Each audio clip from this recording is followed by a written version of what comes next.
Hello everyone, अस्सलाम वालेकुम। I hope you are doing well. So जैसा कि हमने कल देखा था अल्फ़ाबेट का वीडियो, तो अल्फ़ाबेट में हमने डिस्कस किया था what is an alphabet, what is vowel and what is consonant, और उसके बाद हमने देखा था sentence and types of sentence. I hope आपने उसको डिटेलली पढ़ा होगा, इतना डिफ़िकल्ट भी नहीं है वो।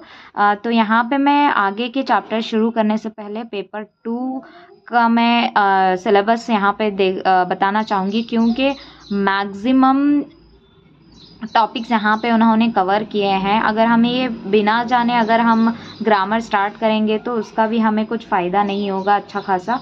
हमें ये ध्यान देना है कि कौन सी चीज़ों को ज़्यादा टाइम दें और कौन सी चीज़ों को हम क्विक रिवीजन कर लें।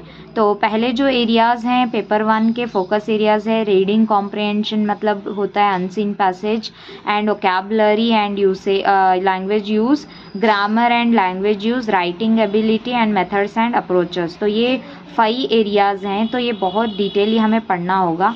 नेक्स्ट है रीडिंग कॉम्प्रिहेंशन, उसके कंपोनेंट्स हैं prose, poetry, conversation, essay, article and reports. तो यहाँ पे ये जो है ये सिर्फ हमें टॉपिक्स दिखते हैं, बट अगर हम इन्हें रीड करते हैं तो बहुत डिटेल में हमें इन्हें पढ़ना होता है। फर्स्ट ये क्या है, फर्स्ट हमारा एरिया है रीडिंग कॉम्प्रिहेंशन, उनमें ये चीज़ें आएंगी सारे।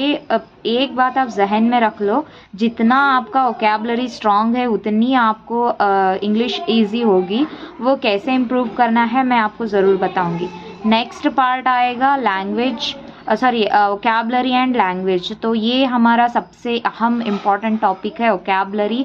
ये एक स्केलेटन की जैसे है, जो बॉडी में अगर हम स्केलेटन नहीं है तो हम खड़े भी नहीं हो पाएंगे, बैठ भी नहीं पाएंगे। सेम सिचुएशन, अगर हमारे पास अच्छी वोकैबुलरी नहीं है तो हम चीज़ों को अच्छे से समझ नहीं सकते। तो उसके कंपोनेंट्स हैं स्पेलिंग, साउंड्स एंड सिलेबिफिकेशन। नेक्स्ट है सिनोनिम्स एंड एंटोनिम्स, ये तो बहुत ज़रूरी है। सिनोनिम्स एंड एंटोनिम्स, नंबर जो कि होता है सिंगुलर एंड प्लूरल। नेक्स्ट ये वोकैबुलरी पार्ट्स हैं। नेक्स्ट यहाँ पे one word substitute, homonyms and homophones, idioms and phrases, collocations, affixes, prefixes and suffixes, clauses. यहाँ पे आपको घबराने की ज़रूरत नहीं है, ये ऑलमोस्ट टॉपिक आप पढ़ चुके होते हैं, बस इनको एक स्ट्रैटेजी के साथ पढ़ना ज़रूरी है यहाँ पे। नेक्स्ट है grammar and language use. Grammar में आता है पार्ट्स ऑफ स्पीच। एक्चुअली ये पार्ट्स ऑफ स्पीच जो है ना, बहुत लोगों को ये होता है कि सिर्फ 8 पार्ट्स ऑफ स्पीच पढ़ने से सारा ख़त्म हो जाएगा। जो 8 हैं, noun, pronoun, verb, then preposition, conjunction, adjective, adverb, then what, preposition. तो बेसिकली ये भी क्या है, एक वोकैबुलरी का पार्ट है। कैसे मैं आपको डिटेल में बताऊंगी। Next verbs, time and tense. अगर आपको वर्ब्स पता है तभी आप टेंस को सही से कर पाओगे।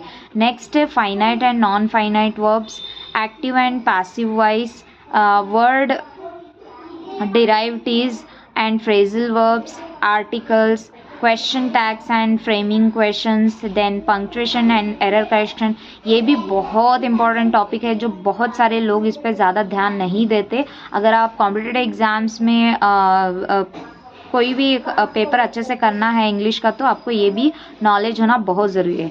नेक्स्ट टाइप्स ऑफ सेंटेंसेस, जो कि हमने कल देखा है, सिंपल, कंपाउंड एंड कॉम्प्लेक्स। ये चीज़ क्या है मैं आपको बाद में बताऊंगी वन बाय वन। नेक्स्ट है direct and indirect speech. Indirect speech को रिपोर्टेड स्पीच भी कहा जाता है।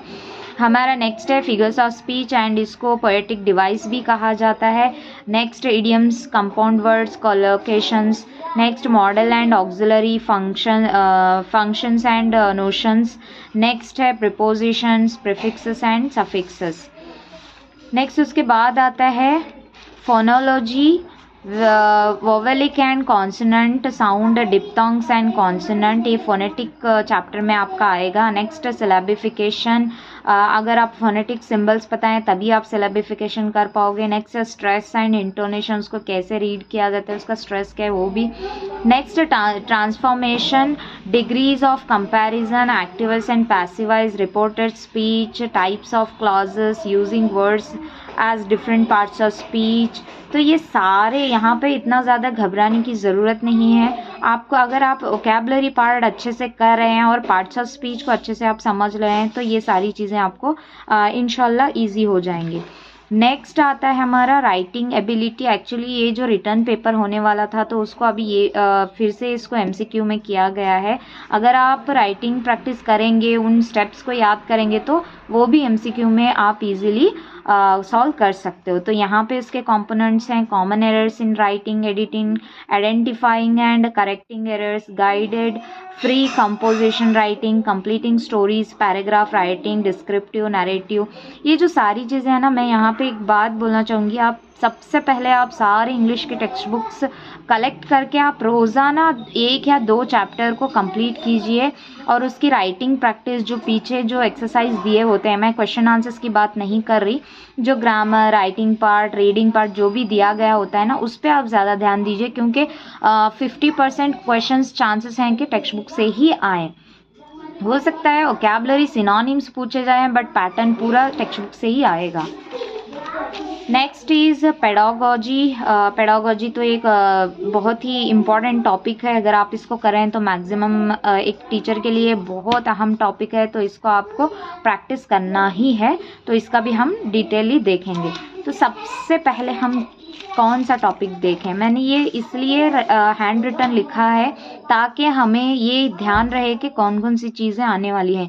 आप भी इसको एक मर्तबा अच्छे से लिख लें ताकि आपको भी आसानी हो सके याद रखने में कि स्टेप बाय स्टेप क्या है। जो भी आप नोट्स बना रहे हैं ना, उसके फ्रंट पेज में आप ये चीज़ों को नोट कर लें ताकि आपको जो जो टॉपिक्स आप कवर कर रहे हैं उसको टिक मार्क करते जाएं। तो आपको मैं इंशाल्लाह एमसीक्यूज़ भी प्रोवाइड करूंगी।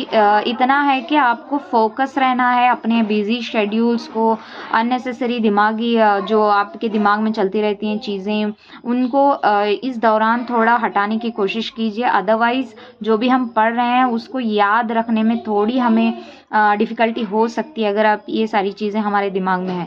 तो ये एक चीज़ पे आप फोकस कीजिए, ज़्यादा से ज़्यादा टाइम फिक्स करके इसको मेंटेन कीजिए। अगर आपको ये वीडियो अच्छा लगा हो तो ज़रूर कमेंट करें। बहुत सारे लोग ऐसे हैं जो वीडियोस देखते हैं बट कमेंट और लाइक बिल्कुल नहीं करते। आई होप आपको ये चीज़ें हेल्पफुल रहे और मैं समझती हूँ कि आपको आने वाले दिनों में भी मैं सारे नोट्स, ऑलरेडी मेरे पास ये सारे हैंड रिटन नोट्स हैं, मैंने इसको टाइप करके जैसे कि मैंने अल्फ़ाबेट का किया है वैसे ही मैं करने की कोशिश कर रही हूँ।